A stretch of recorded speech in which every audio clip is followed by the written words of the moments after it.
tijise nababa sayigo yatuko chiduse nambega kasite wamame gatamu nekofa uyanga mesena titibalamu onduma tumbeku chalise tijise nababa sayigo yatuko chiduse nambega kasite wamame gatamu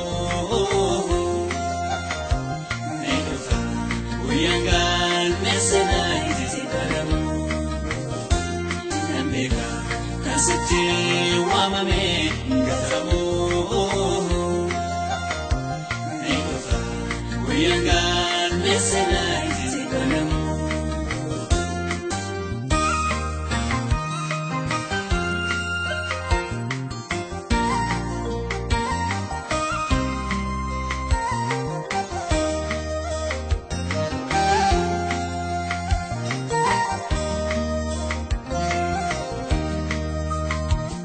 Adara nangonin namagai mangame katama siwaji nemeram dajabirale barama waliwa tingana echiti logata gido wada shekarama kakujol mapo garadu waliwa tingana echiti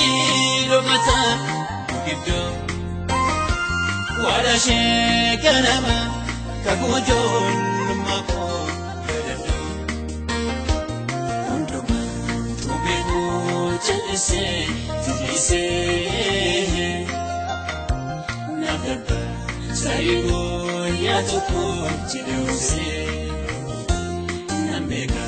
kasite wamame gatamu nekofa uyanga mesena titibalamu nambega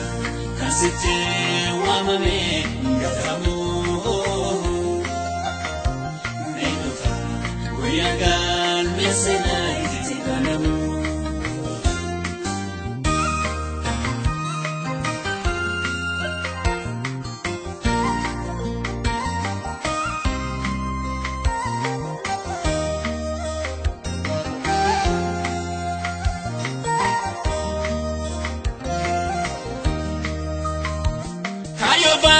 Jalisen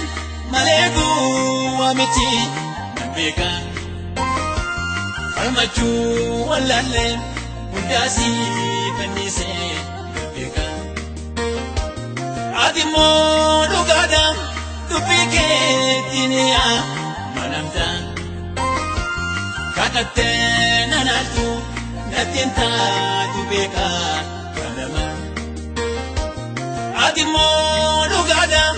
tupike tinia manamta kakate nanatu natinta tupeka kanama onduma tumbeku chalise tijise nababa sayigo yatuko chiduse nambega kasite wamame gatamu nekofa uyanga mesena titibalamu nambega kasite wamame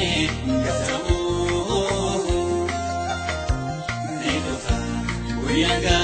mesena titibalamu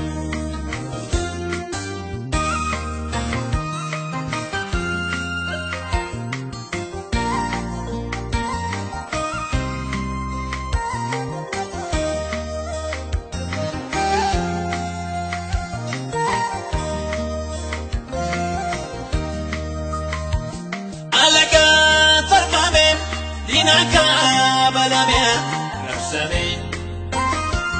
Hakue gufyecha nama wa impame kadame dabarsee agoota ceeboomaa saanummaa bituufi utuwaa jirtu namni kee maaliif ta'uufi dabarsee agoota ceeboomaa saanummaa bituufi utuwaa jirtu namni kee maaliif ta'uufi Jalise, jalise, nadarba, sayo ya toko jilose, nambeka, kasite wamame galamu, nekofa, uyangal mesena galamu, nambeka, kasite wamame galamu.